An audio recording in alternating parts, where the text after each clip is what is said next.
চলো ফাইনালি সেই সময়টা এসেই গেল যখন আমি আকাশে পাখির মতো উঠতে পারবো। ইয়েস, আর তোমার ওরা আমি আমার ক্যামেরায় ক্যাপচার করব। কিন্তু মিস্টার মুক্ত পাখি, খোলা আকাশে এত দূরে উড়ে চলে যেও না যে কোথাও হারিয়ে যাও। ডোন্ট ওয়ারি ম্যাডাম, এমনিতেও রনি স্যার যদি আকাশে হারিয়েও যান তাহলেও মাটিতেই ফেরত আসতে হবে। ওড়ার আগেই তুমি আমাকে নিচে আসার কথা বলছো। চলো, হয়ে গেছি তৈরি। All the best.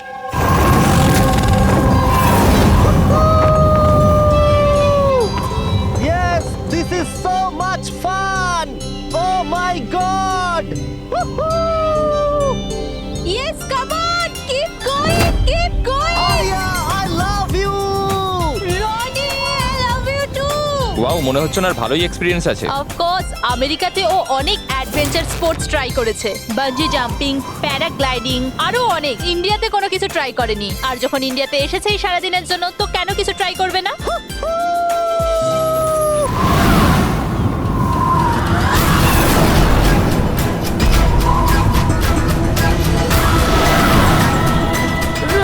রনির কিছু হয়েছে।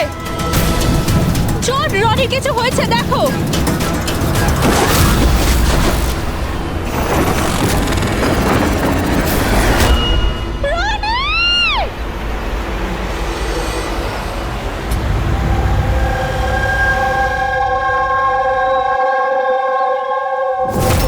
আমি আর রনি এখানে ছুটি কাটাতে এসেছিলাম।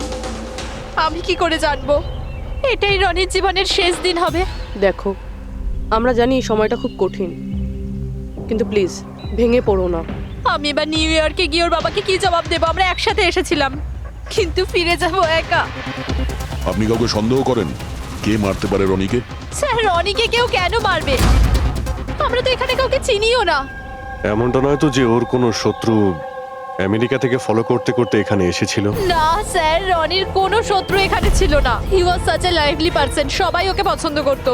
তাহলে তুমি বলতে চাইছো এখানে ইন্ডিয়াতে ওর কোনো আত্মীয় স্বজন, বন্ধু বা অন্যান্য কেউ নেই এখানে? এই দেশটা আমাদের জন্য অচেনা স্যার। সবকিছু এই প্যারাগ্লাইডিং এর লোকেরা করেছে। Please arrest them. আপনি আমাকে কেন দোষ দিচ্ছেন?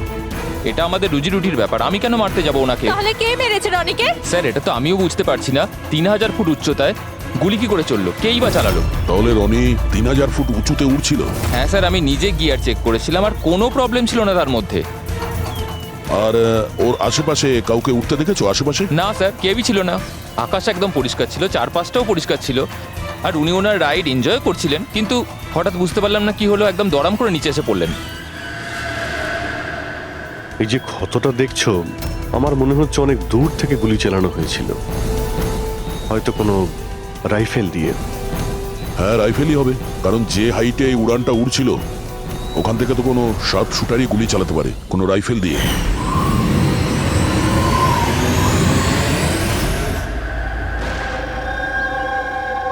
এখানে আশেপাশে কাউকে বন্দুক বা রাইফেল নিয়ে দেখেছিলে কাউকে? এখানে বন্দুক আনা অ্যালাউ নয় স্যার।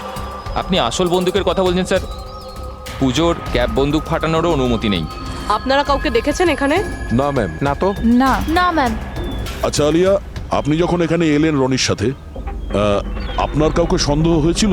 মানে কেউ আপনাদের ফলো করছে, এমন কোনো লোক যে গন্ডগোলের মনে হচ্ছে? না স্যার, এরকম তো কেউ ছিল না। তাহলে কি গুলি আকাশ থেকে চলেছিল নাকি? স্যার, আমি তো বললাম রনি স্যারের আশপাশে তো কেউই উড়ছিল না, তাহলে আকাশ থেকে গুলি চালালো কে? হ্যাঁ স্যার, আকাশে কেউ ছিল না। আপনি চাইলে এই ফুটেজগুলো চেক করতে পারেন। এখানে কেউ নেই ওর সাথে।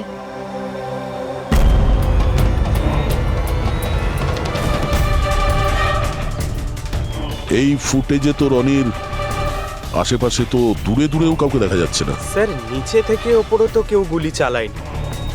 ইনি বলছেন যে যখন ও ওপরে উঠছিল কেউ ওর আশেপাশে ছিল না, ওপর থেকেও কেউ গুলি করতে পারবে না। আমার মাথায় এটা ঢুকছে না কে কোথা থেকে গুলি চালালো আর কিভাবে, বুঝতে পারছি না স্যার। অদ্ভুত ব্যাপার তো। ওর কোনো শত্রু নেই, তাহলে ওকে খুন করার জন্য এরকম প্ল্যানিং কে করতে পারে? কেসটা খুব জটিল মনে হচ্ছে। কোনো বাঁকা লোককে এখানে পাঠিয়ে দিই, বাঁকা প্রমাণ, হয়তো সে কিছু পেতে পারে।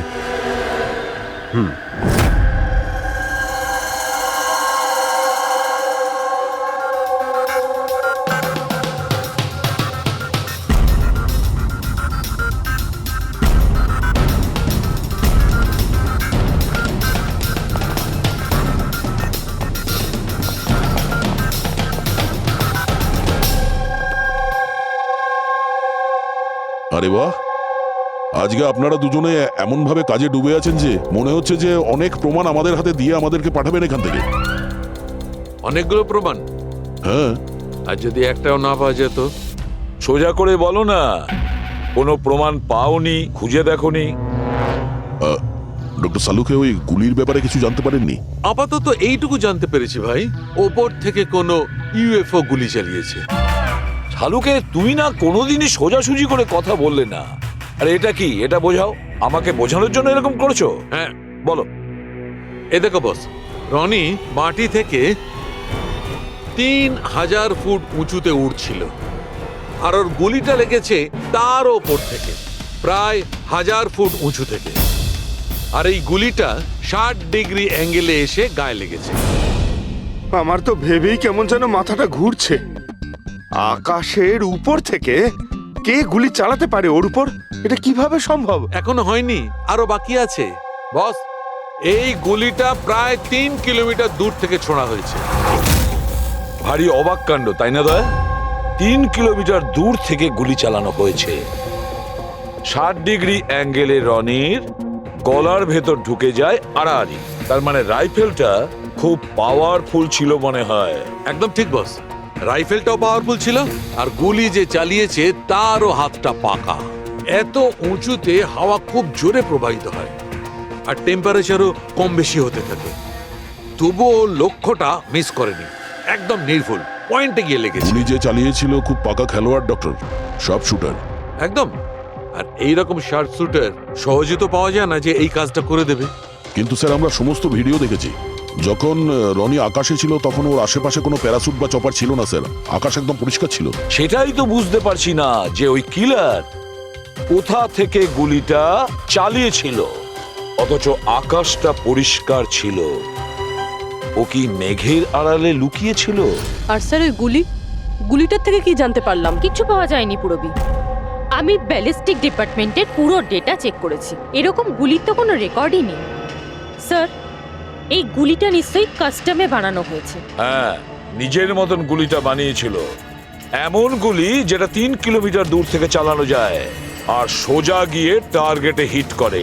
আর স্যার, এই গুলিটা যখন এত শক্তিশালী, তো এর রাইফেলটাও বেশ স্পেশাল হবে। হ্যাঁ, এক কাজ করা যাক, গুলিটাকে ব্যালিস্টিক ডিপার্টমেন্টে যাচাইয়ের জন্য পাঠাই, দেখি কি রিপোর্ট আসে। আর সে যেই হোক, এত উপরে চলে গিয়েছিল খুন করার জন্যে, এবার ওকে তো মাটিতে নামতেই হবে।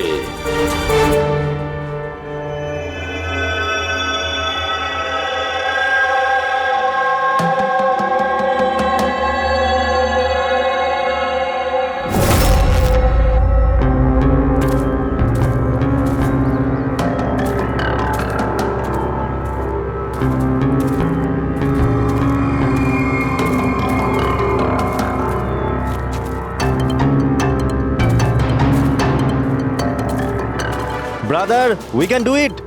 আরে ইয়ার গুরু, আর চলতে পারবো না, খুব হাঁপিয়ে গেছি আমি। ব্যাস নবীন, আর বেশি দূর নয়, 3000 ফিট চড়ে ফেলেছি, পাশেই আছে। We can do it, come on.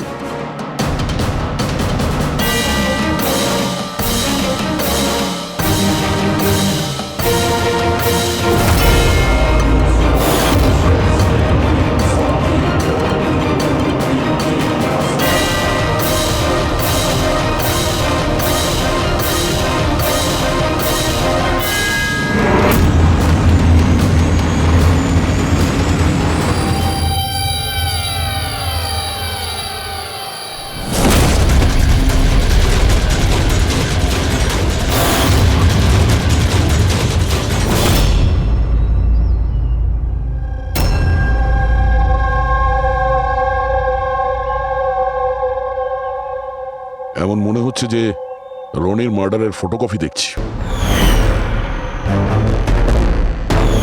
3000 fit উপরে ঠিক ওরকমই গুলি মেরেছে, মাথার পেছনে। একেও একইভাবে গুলি চালিয়েছে।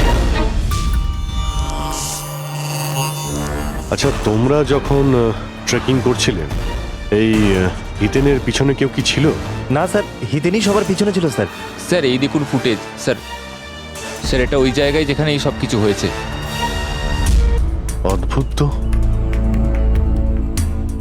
পিছনে তো খোলা আকাশ রয়েছে, এমন কোনো জায়গা নেই যেখান থেকে গুলি করা যায়।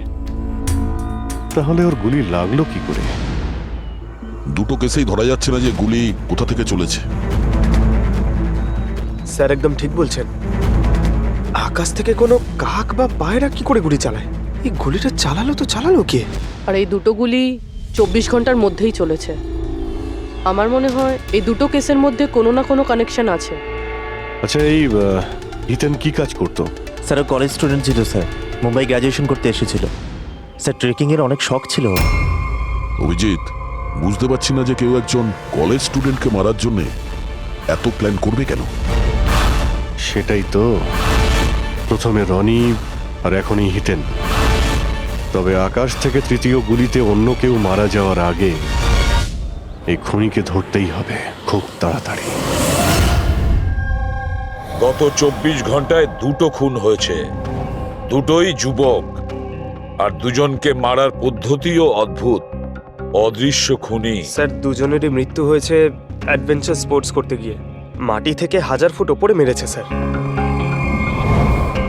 কিন্তু স্যার ভাবার বিষয় এটাই যে খুনি এই অ্যাডভেঞ্চার স্পোর্টের সময়টাই কেন বাঁচলো এদেরকে মারার জন্য? ও তো ওদের যে কোনো সময় মারতে পারতো। এত লম্বা প্ল্যান দুটো বাচ্চাকে মারার জন্য? শুধু প্ল্যানিংটাই বড় ছিল না দা, গানটাও বড় ছিল। এই যে এইরকম। এটা কি রাইফেল স্যার? এটা হলো PX-65 রাশিয়ান গান। এটা লং রেঞ্জ। এইরকম বন্দুক দিয়ে মারা হয়েছে। ডক্টর সালুকে, এই বন্দুকটা দিয়ে 3 কিলোমিটার দূরে টার্গেটে কি হিট করা যায়? হ্যাঁ ফ্রেডি, শুটিং রেঞ্জে আমি এটা ট্রাই করে দেখেছি। এর রেঞ্জ 3 কিলোমিটারের বেশি আছে। এরকম বন্দুক তো হয় মিলিটারিদের কাছে থাকবে, আর না হলে উগ্রপন্থীদের কাছে। ঠিক বলেছো বস। আর সেই জন্য আমার মনে হয় এটা শুধুমাত্র মার্ডারের ব্যাপার নয়, বড় ধরনের অপরাধ হতে চলেছে, লার্জ স্কেলে। স্যার, একটা কাজ করো, দিল্লিতে যাও আর ইন্টেলিজেন্স ব্যুরো থেকে খোঁজ নাও যে এরকম বন্দুক কাদের হাতে থাকতে পারে আর সেটা কিভাবে।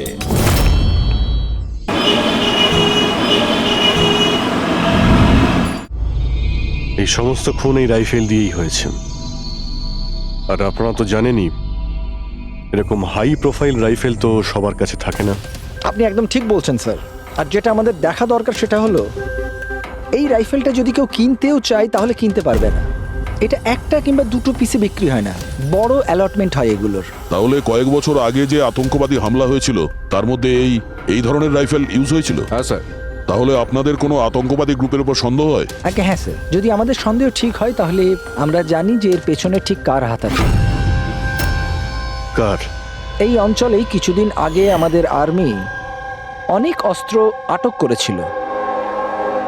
ওই অস্ত্রের মধ্যে এই রাইফেলটাও ছিল। হ্যাঁ প্রতাপ। স্যার, সমস্ত আতঙ্কবাদী মরে গেছে, ওদের মধ্যে একজন পালিয়ে গেছে, তবে আমরা সমস্ত হাতিয়ার আটকে নিয়েছি। ওয়েল ডান প্রতাপ। স্যার, আর যে টেররিস্টরা পালিয়ে গেছে তাদের সম্পর্কে সমস্ত পোস্টকে অ্যালার্ট করে দাও। তাহলে এই কাজ ওই আতঙ্কবাদীর হতে পারে যে পালিয়ে গিয়েছিল ওখান থেকে। হ্যাঁ স্যার। আর আমাদের ইনফরমেশন অনুযায়ী এই আতঙ্কবাদী গ্রুপ খুব বড় একটা কিছু করতে চলেছে। বোধহয় এটাই সেটা শুরু। এই দুটো অপরাধ সাধারণ কোনো খুন নয়, এটা নিশ্চয়ই কোনো বড় সড় ষড়যন্ত্র, কোনো দুষ্কৃতী আক্রমণ ঘটতে চলেছে। হ্যাঁ স্যার। আর এই খুনগুলোকে আটকানোর জন্য প্রথমে আমাদের আকাশ থেকে চলা গুলির রহস্য ভেদ করতে হবে স্যার। আর এই রহস্যের কিনারা করার জন্য সবার আগে আমাদের এটা জানতে হবে যে এই আতঙ্কবাদীরা রনি আর হিতেনের মতো সাধারণ লোকের হত্যা কেন করলো। আচ্ছা, এমন কি কমন আছে এই দুটো কেসে? স্যার, দুটো মার্ডারই আকাশে হয়, দুবারই গুলি উপর থেকে চালানো হয়েছে, পুরো পাওয়ারফুল রাইফেল দিয়ে। এটা প্রফেশনাল শার্প শুটারের কাজ হবে। আর স্যার, এই দুটো কেসেই কোনো ভ্যান্টেজ পয়েন্ট নেই, আর এমন কোনো জায়গা নেই যেখানে বসে খুনি এই দুজনকেই গুলি করতে পারে। তেমন কোনো জায়গা ছিল না, তেমন কোনো জায়গা ছিল না। খুন করার এটাই মূল কারণ নয় তো?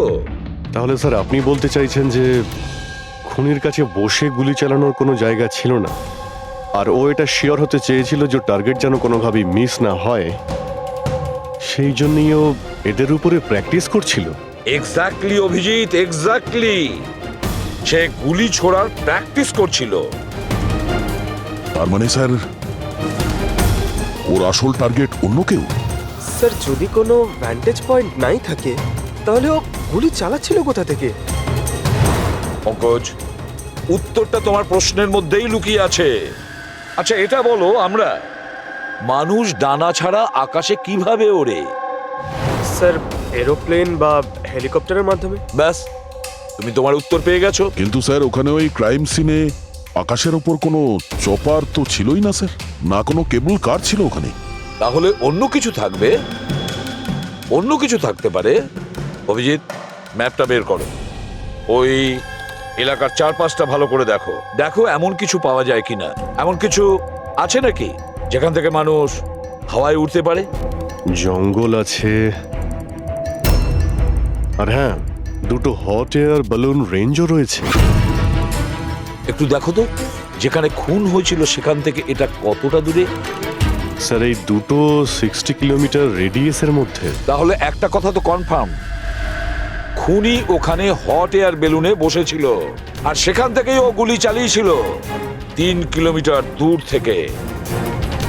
স্যার কেউ যদি হট এয়ার বেলুনে চড়তে চায় তাহলে আগে থেকে বুকিং করতে হয়, এমনি কেউ যেতে পারে না।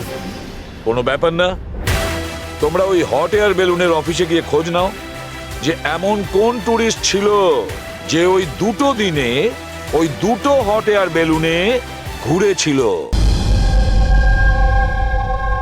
এটা টোটাল 12 জনের লিস্ট আছে যারা সেদিন হট এয়ার বেলুনে বসেছিল।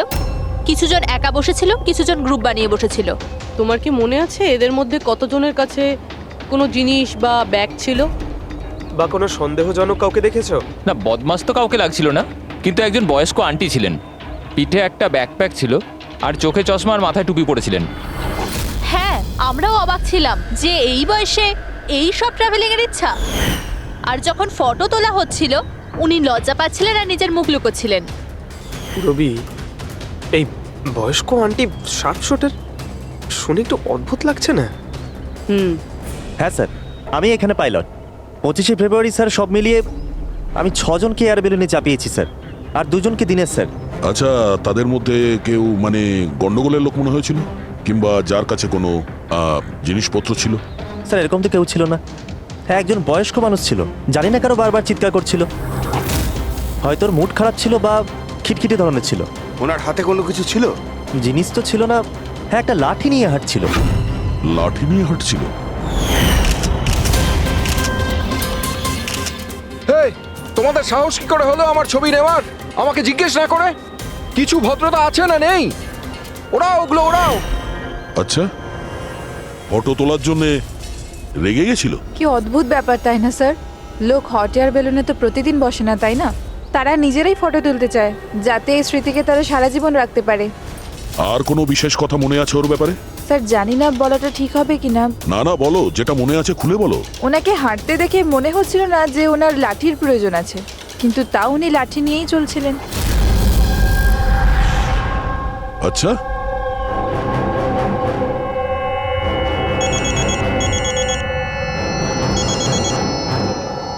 হ্যাঁ স্যার। কিছু জানতে পারলে? স্যার এখানে একজন বয়স্ক মহিলা এসেছিল আর তার হাতে একটা ব্যাকপ্যাকও ছিল।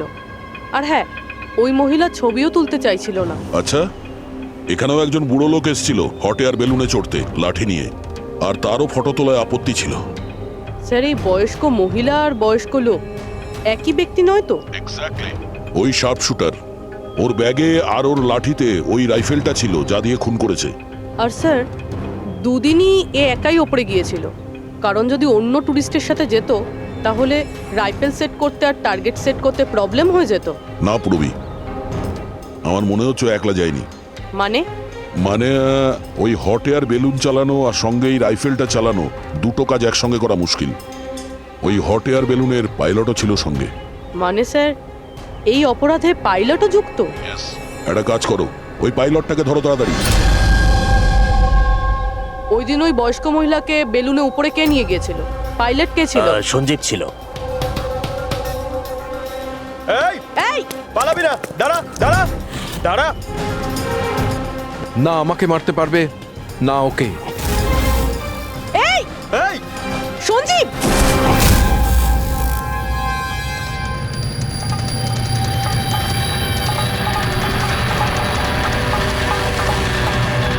আরে তো প্রাণ দেওয়ার জন্য একদম তৈরি ছিল।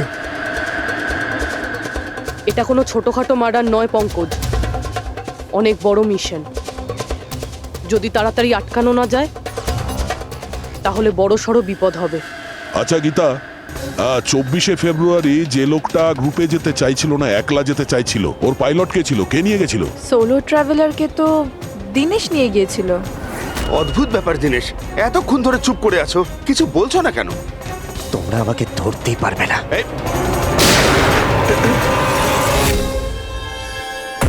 এখন যমরাজ তোকে অ্যাপয়েন্টমেন্ট দেওয়ার মুডে নেই। যতক্ষণ না আমাদের প্রশ্নের উত্তর আমরা পাবো, তোকে বেঁচে থাকতে হবে। চল। মারো, যত পারো মেনে নাও, আমার কিচ্ছু যায় আসে না। আর তাছাড়া তোমাদের এই আইনের কমজোরি থাপ্পড়ে এত শক্তি নেই যে আমার অপরাধের মজবুত হাড়কে গলাতে পারবে, বুঝলে? তোমার ওপর যদি টর্চার করতেই হতো তাহলে ওর জন্য তো 2 মিনিটের কাজ আমাদের কাছে। কিন্তু তারপর মনে পড়ে তোমার পরিবারের কথা, তোমার বোন। পরের মাসে ওর বিয়ে না? কেমন লাগবে ওর যে ওর বিয়ে হচ্ছে আর বিয়ের পরে ওর ভাই এই পৃথিবীতে নেই? হ্যাঁ, আর তোমার মা প্রত্যেক মাসে খরচার জন্য টাকা পয়সা পাঠাও না? তোমার মৃত্যুর পর কে খেয়াল রাখবে তার? কিছু ভেবেছো এ ব্যাপারে? হ্যাঁ, না।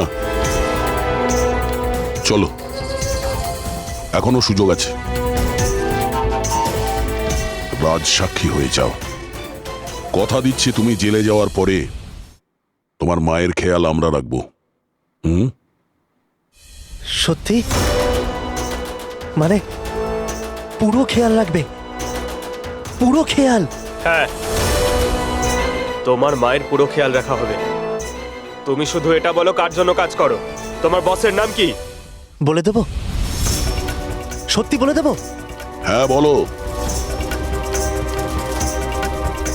আমি যার জন্য কাজ করি না, যে আমার বস স্যার, তার নাম হলো এসিপি প্রদ্যুম্ন।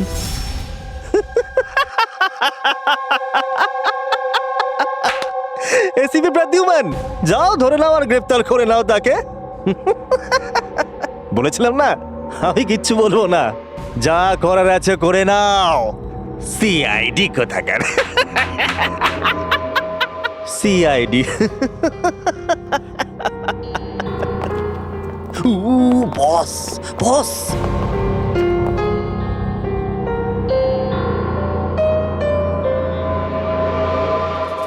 কোনো ব্যাপার না, কিচ্ছু বলতে হবে না। এখন না তোমাকে কিছু জিজ্ঞাসা করব, কিছু বলার জন্য তোমাকে আমরা জোর জবরদস্তিও করব না, কিচ্ছু করব না। শুধু একটাই কাজ করব, আমরা তোমাকে ঘুমোতে দেব না। শুতে দেবেন না? এমনিতেও আমি জেগে থাকলেও আমি আপনাদের কিছুই বলবো না। কোনো প্রয়োজন নেই, কিচ্ছু বলো না, কিন্তু আমরা শুতে দেব না তোমাকে। ওকে ভাই দয়া, আমি এটা শুনেছিলাম যে মানুষ কোনো কিছু না খেয়ে অনেক দিন সার্ভাইভ করতে পারে, কিন্তু না ঘুমিয়ে কত কষ্ট হবে এই বেচারার। তোর বাঁচাটা খুবই মুশকিল, আমি এসব দেখতে পারবো না।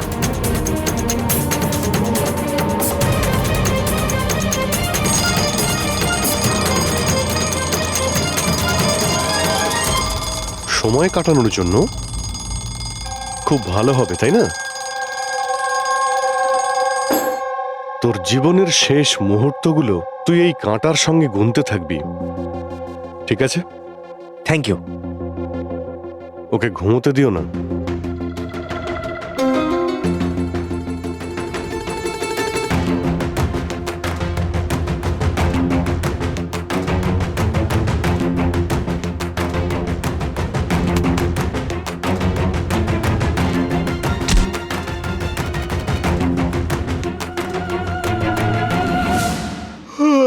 ফ্রেডি স্যার, আরে কোথায় আছেন আপনি?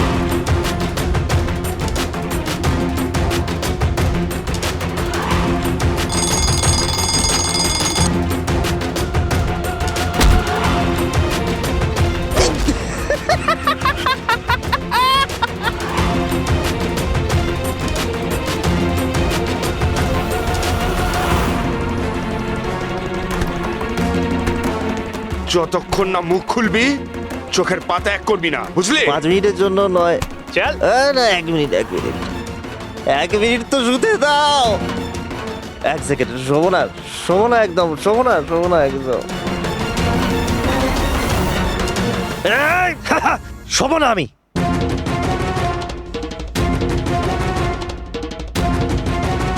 এবারও ভেঙে পড়বে।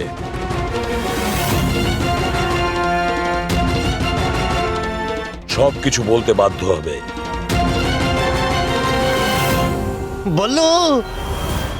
বললো তুই শুবি না, ওঠ।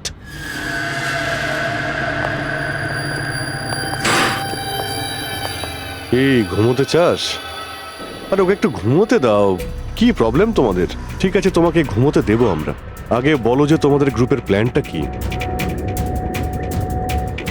এই, বলছি, আমার নাম দীনেশ নয়,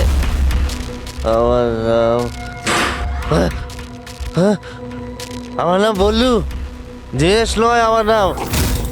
আর আমাকে স্পেশালি এই মিশনের জন্য তৈরি করা হয়েছিল। আর যে 2টো মার্ডার হয়েছিল না, ওটা প্র্যাকটিস ছিল। আমাদের আসল মিশন হলো ওকে মারা। আর ওই যে ওকে কি যেন নাম, স্টিভ মার্টিন। ওই শান্তির দূত যে সম্প্রতি ভারতবর্ষে এসেছে দেশে শান্তির বার্তা নিয়ে, যাতে সমগ্র বিশ্ব এই বার্তাকে সমর্থন করে, যাতে উগ্রপন্থীরা শেষ হয়। এসিবি, আমরা চাই না যে আতঙ্কবাদ কখনো শেষ হোক। আর স্টিভ মার্টিন তো মরবেই, তোমরা কিচ্ছু করতে পারবে না। আর আর যদি তোমরা বাঁচিয়েও নাও না, আমরা স্টিভ মার্টিনকে খতম করে দেবো একেবারে। আমাদের যে শার্প শুটার আছে না, একদম পাক্কা নিশানা তার। কোথায় মারবে ওকে আর কখন? বল। ও যখন কনফারেন্সে ভাষণ দেবে না, ওটাই সব থেকে সঠিক এই, ওরাই সব থেকে সঠিক সময় হবে। ওই সময় ওর আশেপাশে কোনো সিকিউরিটি থাকবে না। আর যে কনফারেন্সটা আছে না, ওটা বিল্ডিং এর ছাদেতে হবে। তো ওই হট এয়ার বেলুনেতে আমাদের সব শুটার যাবে আর ওখানেই গুলি মারবে। কনফারেন্স ঘন্টা খানেকের মধ্যে শুরু হবে। এখন তাড়াতাড়ি ওখানে আমাদের পৌঁছতে হবে। আরে তোমরা যতই চেষ্টা করে নাও, বাঁচাতে পারবে না ওকে। আর হ্যাঁ, তোমরা যদি বাঁচিয়েও নাও না, তাহলে আমরা আবার প্ল্যান করব, দ্বিতীয়বার মারবো। কে মারবে? কিরকম দেখতে ও? আরে আমি ওর মুখ দেই রে এখনো পর্যন্ত। যখনই আসে ছদ্মবেশে আসে। তোমরা কি ওই, একে হসপিটালে নিয়ে যাও তাড়াতাড়ি। স্যার, আমরা কি হট এয়ার বেলুনটা আটকাতে পারি না যতক্ষণ এই কনফারেন্স শেষ হচ্ছে? না ফেডরিক, এই সব কিছু বন্ধ করা যাবে না। আজকে আটকালে কালকে অন্যরকম প্ল্যান করবে। আজকের প্ল্যান আমরা জানি, আজই ওদেরকে ধরবো।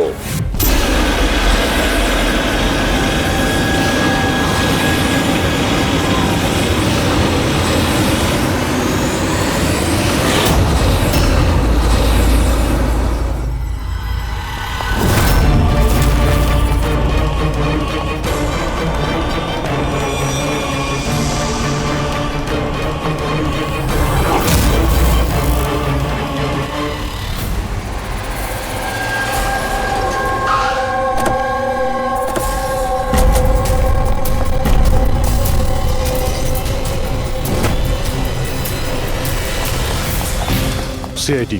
মিস্টার স্টিভ মার্টিন কোথায়? ওপরে কনফারেন্স রুমে। ওর কাছে নিয়ে চলুন, আসুন। তাড়াতাড়ি। তাড়াতাড়ি।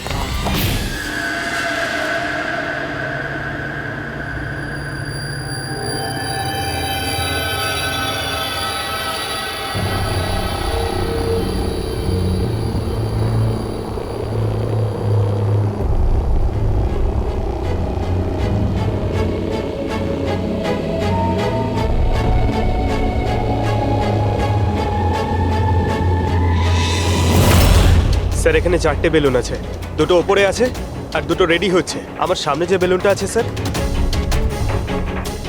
ওতে একটা কাপল আছে আর ওই ছেলেটার কাছে ব্যাকপ্যাক আছে। নজর রাখো ওদের উপরে। কারা কারা আসছে, কারা কারা যাচ্ছে, সবাইকে ফলো রেখো, ওকে?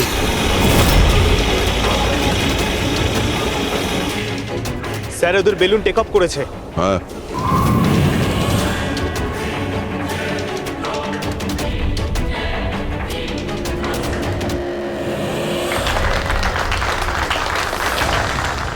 এই দুনিয়াতে টেরোরিজম কেন আছে, এই প্রশ্নটা আমাদের জানা দরকার। আর এই টেরোরিজম তখনই বন্ধ হবে যখন সব দেশ একসাথে ভাই ভাই হয়ে থাকবে। টেরোরিজমকে আমাদেরকে গোড়া থেকে উপরে ফেলতে হবে।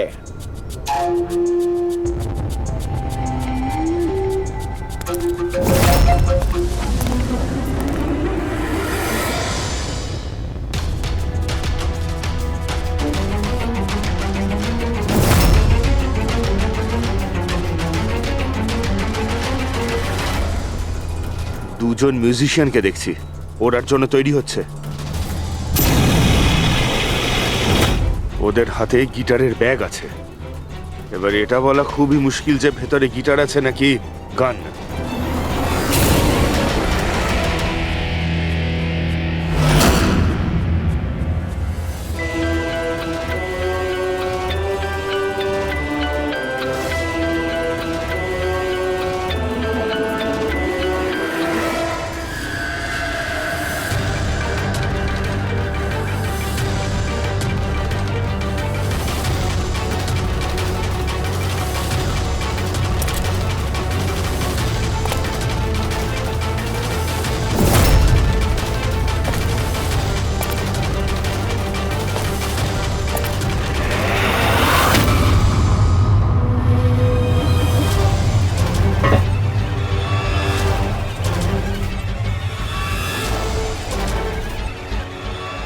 স্যার আরও একটা লোক এসছে, ওর কাছে একটা ব্যাকপ্যাক আর একটা ক্রাচ রয়েছে।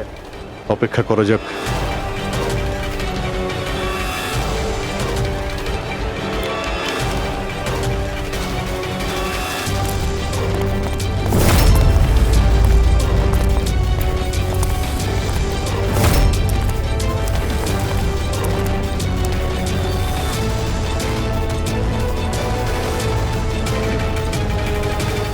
স্যার ক্যামেরা ক্রু এসেছে, ওদের কাছে আবার দুটো ব্যাগ। Camera crew?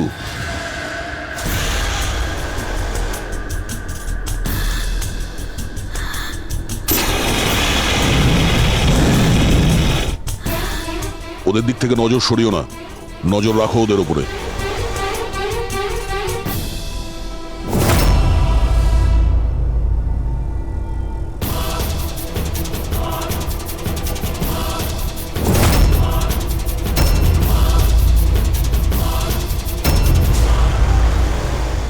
স্যার এখানে তো অনেক বেলুন উঠছে। সুইসাইড বম্বিং কি এটা?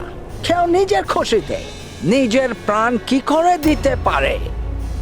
জীবন precious. Oh no, We need to respect এতগুলো বলুন, others. আর সব এর মধ্যে দেশে আমরা যেটা খুঁজছি এটা সেটা করা কোনটা? উচিত। মনে হচ্ছে ছদ্মবেশে এসছে, মুখ দেখে গন্ডগোলের মনে হচ্ছে।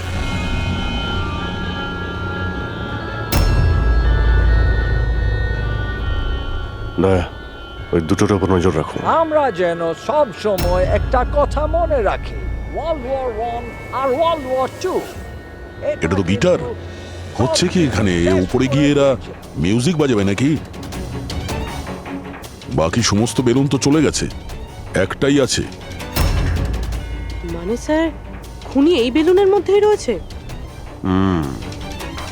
Wait and watch. খুনি এই বেলুনের মধ্যেই রয়েছে? এরা তো নিজেদের জায়গা থেকে নড়ছে না। Camera crew. স্যার এ কোথায় গায়েব হয়ে গেল?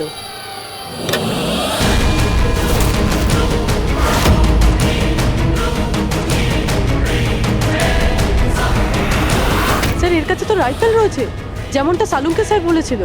Abhijit,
mister Steve, your life in danger. আপনার জীবনের সংশয় আছে।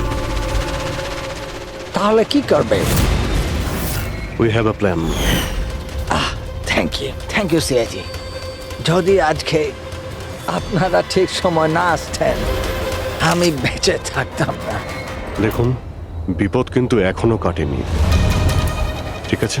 এখনো খুনিকে ধরতে পারেনি, সেই জন্য be safe, be careful. Okay Freddy, Pankaj, ওই বেলুনে নজর রাখো, চোখের বাইরে যেন না যায়।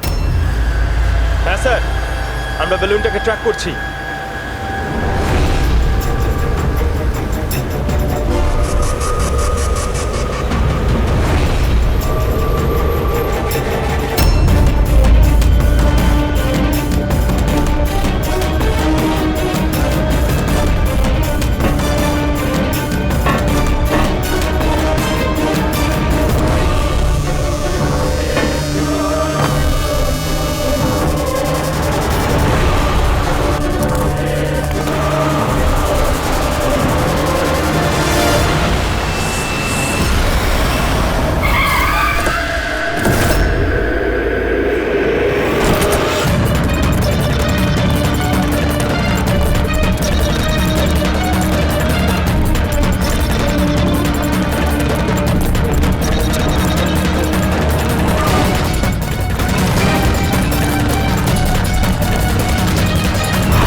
হ্যাঁ পুরবি,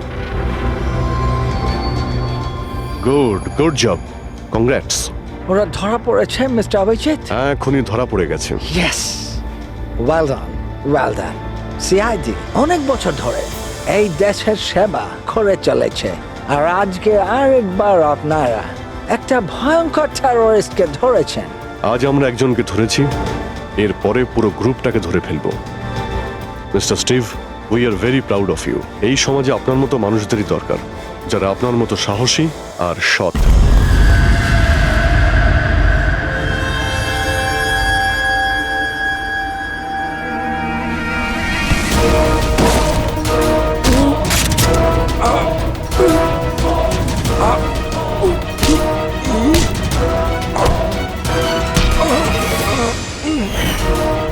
তাহলে তুমি ছদ্মবেশে রনি আর হিতেনকে মেরেছ। তোমার মতো একজন সাপ শুটার জেলের ভাত খেয়েও ফাঁসির অর্ডার আসার আগে পর্যন্ত। তোমার কি মনে হচ্ছে তোমরা আমাকে ধরে নিয়েছো তো স্টিভ প্রাণে বেঁচে যাবে? কখনো নয়। আমাদের ক্ষমতা এত বেশি যে তোমাদের আইন এটা খুঁজতে খুঁজতে হাঁপিয়ে যাবে, কিন্তু আমরা শেষ হব না। শেষ হবে তোমাদের এই দেশ। শোন ছাড় পোকা, আমাদের দেশের উপর অনেকে খারাপ নজর দিয়েছে, আবার চলেও গেছে। জানিস আমাদের দেশ কত বছর স্বাধীন হয়েছে? ৭৪ বছর। আর এই ৭৪ বছরে আমাদের দেশের জওয়ানরা জানি না কত আতঙ্কবাদীকে মেরেছে। আজ তোর পালা, কাল তোর সঙ্গীদের পালা। আমাদের দেশ থাকবে, খুব ভালোভাবেই থাকবে।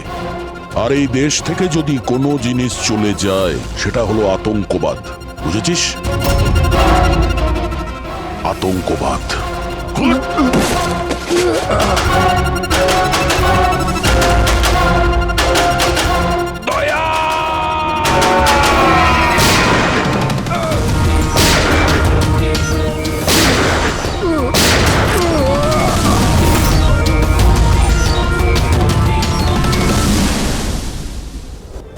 আতঙ্কবাদী পিঠেই গুলি মারবি, আমরা এখানে গুলি খাই, এখানে।